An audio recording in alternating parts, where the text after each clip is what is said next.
Bonjour à tous. Alors pour gagner du temps sur le lavage des biberons, déjà la première chose à faire c'est que quand bébé a fini son biberon, de pas attendre et de le remplir tout de suite d'eau du robinet pour que les résidus de poudre de lait n'aient pas le temps de sécher parce qu'une fois qu'ils sont secs, c'est sacrément compliqué à nettoyer. Donc vous dévissez, vous remplissez d'eau, hop, voilà. Et si vous pouvez pas nettoyer tout de suite, vous attendez comme ça. En partant sur l'idée qu'une fois par semaine, vous allez mettre tout à bouillir pendant 5 minutes dans de l'eau bouillante, dans une casserole, pour stériliser. Et que tous les 5 jours, vous allez tout dévisser pour nettoyer chaque pièce. Nettoyer le joint, nettoyer le derrière fileté, nettoyer le joint, nettoyer le corps, nettoyer la tétine et nettoyer cette partie également. Ce que vous pouvez faire pour gagner énormément de temps,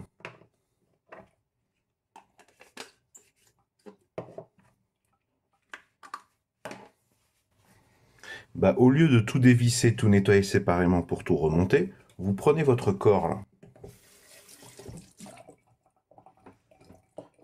Moi j'utilise une brosse parce que les éponges jaunes et vertes, c'est dégueulasse en fait pour la santé et c'est très cher. Et on fait des économies et c'est beaucoup meilleur pour la santé les brosses.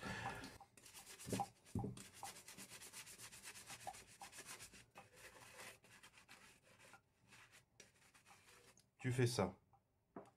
Ensuite, ensuite tu mets un coup de liquide vaisselle là-dedans.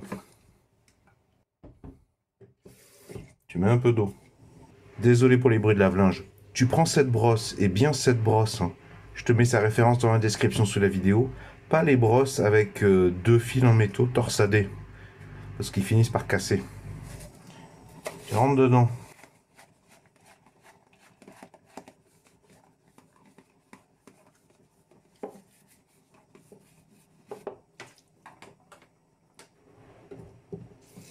Tu rinces. Avec de l'eau tiède, hein. Parce que l'eau froide, ça fait moins partir le grain.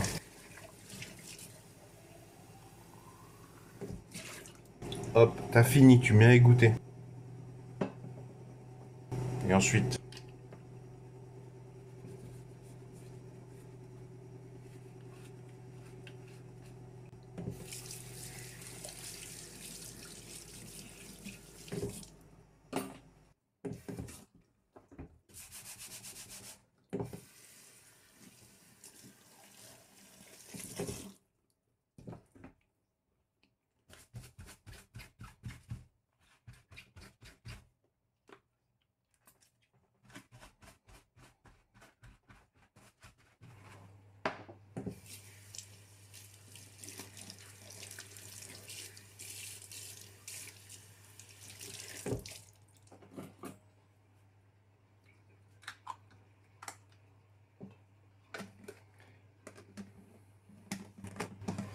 c'est fini. Tu le mets à égoutter. C'est pas grave s'il reste des gouttes d'eau du robinet. Ça va pas le tuer, le bébé, vu le volume de cristalline ou d'eau compatible bébé qu'on va mettre derrière.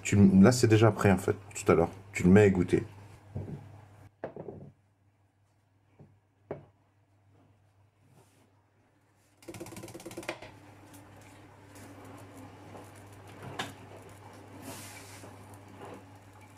Moi, je fais une rotation sur cette brosse. Je te conseille d'en prendre 3 ou 4.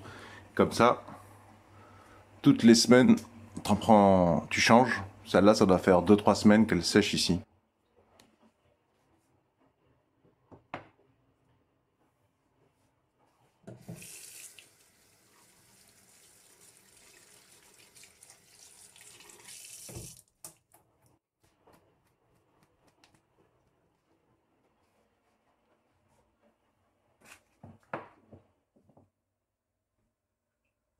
Attention, sur Amazon ou AliExpress, il y a plein de brosses pour bébé qui sont constituées de 2 fils en métaux torsadés recouverts d'une couche de plastique et de peinture. Faut pas acheter ça parce que ça casse très très rapidement.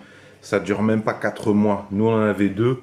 Elles ont cassé très rapidement parce que c'est du métal en fait. Le métal, ça vit très très mal le fait d'être penché dans un sens puis dans l'autre très très souvent.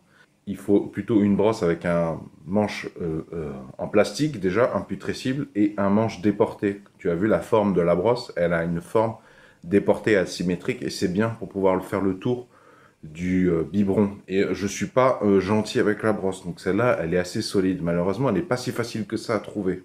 Je te mets là où je l'ai trouvée, mais elle est en rupture de stock depuis des mois. Attention parce que les brosses avec deux morceaux de métaux torsadés, de filants métaux torsadés, grosse campagne de pub dessus. Et puis dans le manche, il y a une autre petite brosse.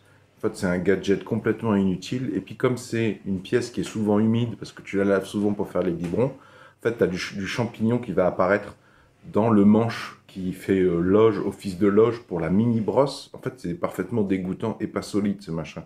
Et quelle que soit la brosse que tu choisiras, prends-en une avec un manche percé pour pouvoir l'accrocher justement en l'air pour qu'elle sèche très rapidement. Je te mets la littérature scientifique qui en parle. C'est très important que ça puisse sécher toutes les nuits en fait. Au moment où tu vas te coucher au dernier nettoyage de biberon, tu l'accroches comme ça toute la nuit. Ça sèche bien, non seulement c'est la tête en bas, mais en plus il y a un grand volume d'air parce que c'est accroché au mur. Et là, le lendemain matin, c'est bien sec, tu le vois. Parce qu'en fait, dans une éponge blanche et verte, tu crois que ça sèche, mais en fait, c'est jamais complètement sec. Et même si tu mets à tremper dans de l'eau javel, en fait, la javel va jamais aller tuer au fond, enfin, au bout de quelques millimètres d'épaisseur, les champignons et les bactéries.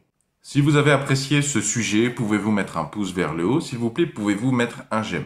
Je vous ai mis les références de ce que je vous ai montré dans la présente vidéo dans la description sous la vidéo. Si ça vous intéresse d'avoir d'autres vidéos sur cette thématique, puériculture, pour préparer l'arrivée de bébé ou gérer plein de choses à gérer dès qu'il est né ou dans les années qui vont suivre, eh bien, vont s'afficher à l'écran un rond, un rectangle, un carré. Le rond, vous cliquez dessus, ça vous abonne gratuitement à la présente chaîne YouTube. Le rectangle, si vous cliquez dessus, ça vous emmènera vers tous les épisodes de la même thématique qui ont été publiés dans le passé sur cette présente chaîne YouTube.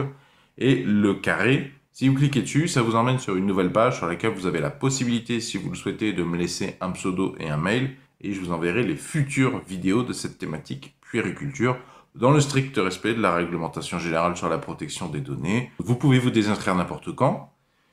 Il y a un message dans tous les mails, vous se désabonnez comme d'habitude. Je ne garde pas les informations des gens qui se désinscrivent. Je ne revends aucunement ces informations, encore moins ne les partage.